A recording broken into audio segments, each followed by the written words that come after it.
Halo semuanya, bagaimana kabar kalian di sana? Mimin berharap baik-baik aja ya.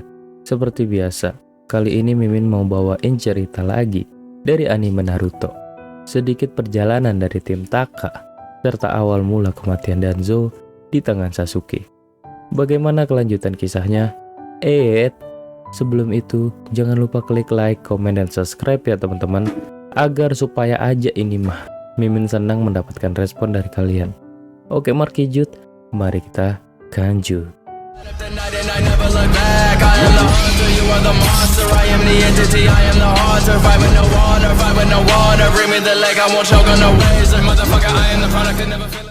Jugo dan Suigetsu berusaha melarikan diri dari tempat persembunyian Desa Besi. Tempat pertemuan para kage dilaksanakan.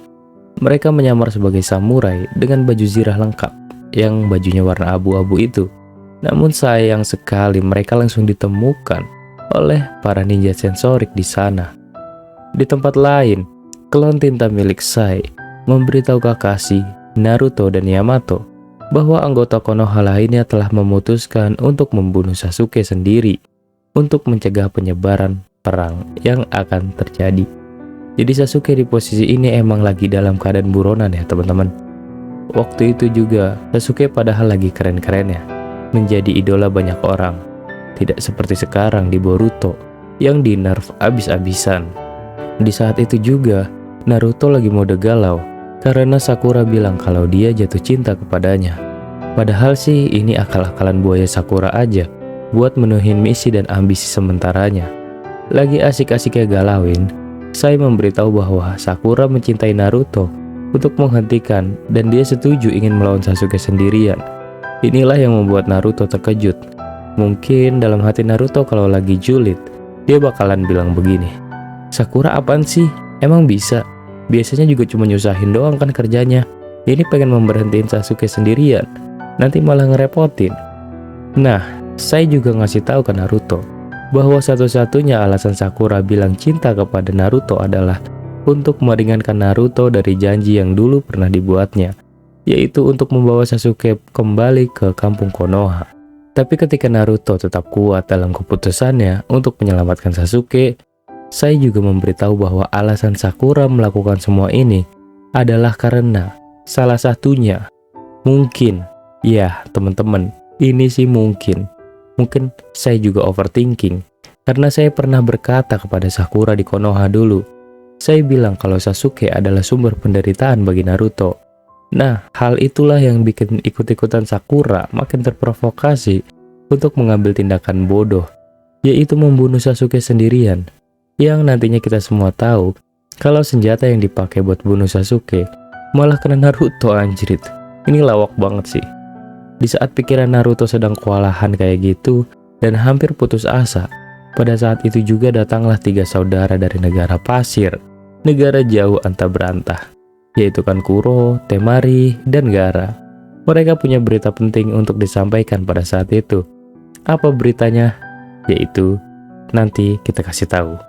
Di sisi lain juga Tobi yang masih mengaku menjadi Madara bertemu dengan Danzo di jembatan samurai. Danzo lalu memerintahkan 2 bawahannya, yaitu Fu dan Torune, untuk menghadapi dan menyerang Tobi sampai dia dapat melepas segel lengan miliknya. Asli ini Mimin kesel banget sih ngelihatnya. Karena dengan sok keren dan sok tenangnya juga, Danzo kelamaan gitu ngelepas segel tangannya. Itu lama banget, sampai-sampai anak buahnya kewalahan harus menghadapi Tobi. Tobi ini udah jelas-jelas pengen memicu perang dunia, tapi disuruh ngelawan 2 anak buahnya Danzo. Danzo otaknya kemana gitu loh. Nah, menggunakan jurus kami miliknya, Tobi mampu menghindari semua serangan dari Fu dan Torune, termasuk teknik pemindah jiwa yang sebelumnya digunakan kepada Ao dari Kirigakure. Nanti Mimin buat juga videonya tentang Ao yang terkena jurusnya dari si Fu ini. Setelah mereka sadar bahwa Tobi harus menggerakkan tubuhnya lagi setelah menghilang, Fu dan Torune mengatur strategi untuk melawannya. Padahal strategi dan analisis mereka itu sangat baik. Namun mungkin karena Tobi juga termasuk salah satu main karakter ya, karakter yang bakalan berpengaruh di akhir cerita. Makanya Tobi ini dibuat overpower banget. Nah, lalu mereka berdua bergegas lari ke arah Tobi. Fu yang langsung maju untuk menyerang Tobi, seperti rencana Tobi menggunakan Kamui miliknya. Dia melewati Tobi dan berbalik untuk mengepalkan tangan.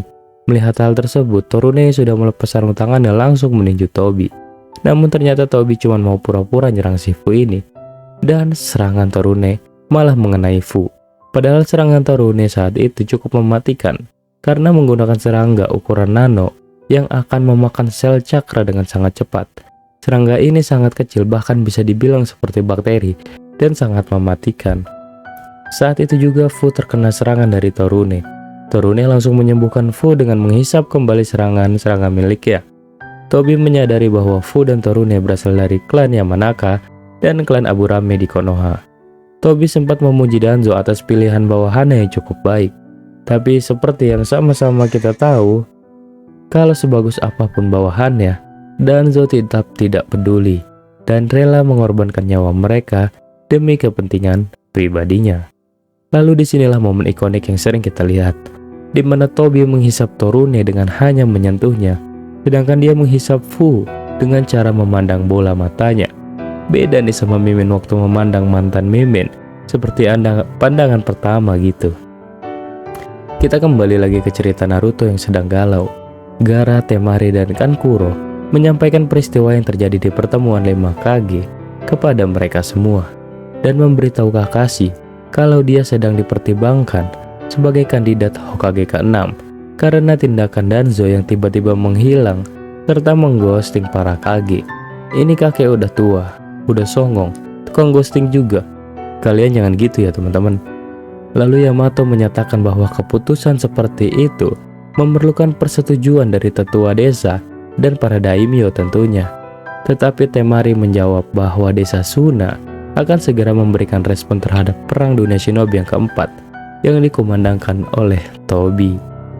Dan seperti biasa, kalau Naruto dan Gaara sudah berkumpul, maka diskusi khotbah dilakukan. Mereka saling menceramahi satu sama lain seperti biasanya untuk menilai materi khotbah siapa nih yang paling bagus. Gaara memberitahu Naruto bahwa jika dia ingin menjadi Hokage suatu hari nanti, dia harus belajar melakukan yang terbaik. Gaara juga bilang kalau sebelum dia bertemu Naruto dulu waktu bocil, dia tidak mengerti apa arti dari kata teman, dan dia menganggap Naruto itu sebagai temannya setelah diceramahin. Hal itu jugalah yang menginspirasi Gaara untuk menjadi tukang khotbah di negaranya. Sebelum pergi, dia meminta Naruto untuk memikirkan apa arti kata teman baginya sebelum memutuskan apa yang harus dilakukan terhadap Sasuke. Agak susah sih memang kalau kita ngomongin Sasuke kepada Naruto, karena sudah jelas bahwa Sasuke adalah ciuman pertama dari Naruto. Dalam dimensi kamu ini kita beralih adegan lagi teman-teman. Karin menyelesaikan penyembuhannya terhadap Sasuke, dan tiba-tiba Tobi berada di depan mereka. Tobi memberitahu Sasuke bahwa dia memiliki hadiah untuknya dan membawanya. Mereka bertiga kembali ke jembatan untuk bertemu dengan Danzo. Ini agak gila sih, Tobi mau ngasih hadiah malah hadiahnya buat ngebunuh orang. Itu ngebunuh Danzo, emang psikopat. Lalu Tobi menyuruh Karin menjauh dan memperingatkannya bahwa dia akan mati jika dia ikut campur. Di saat yang sama juga Danzo telah melepas perban di lengannya dan memperlihatkan banyak mata Sharingan yang menempel di tangannya. Ini merupakan Sharingan curian yang didapat dari hasil pembantaian klan Uchiha dari perang dunia sebelumnya juga. Lalu Danzo bilang kalau dia akan menambahkan mata Sasuke dan Tobi ke koleksinya. Pada saat itu Tobi masih mengaku menjadi Madara. Jadi Danzo taunya itu adalah Madara. Agak gila dan terlalu ambisius emang si kakek tua ini. Tapi Mimin agak bingung sih sebenarnya. Coba mengapa ketika Danzo sudah berusaha menggabungkan sel Hashirama dan Sharingan milik Uchiha, dia tetap tidak dapat membangkitkan Rinnegan? Ada yang tahu? Jawabannya adalah karena dia bukan merupakan reinkarnasi dari Asura maupun Indra. Itu jawabannya teman-teman. Jadi kalian gak usah bingung lagi. Mungkin sekian dulu video yang Mimin buat kali ini. Lumayan panjang dan ada beberapa sesi yang Mimin bahas kan. Sebelumnya jangan lupa klik like, komen, dan subscribe agar membantu channel ini mencapai 1000 subscriber ya teman-teman. Komentar bagaimana pendapat kalian. Apa yang harus Mimin benahin, apa yang harus Mimin perbaikin. Oke, sekian dulu dan terima kasih.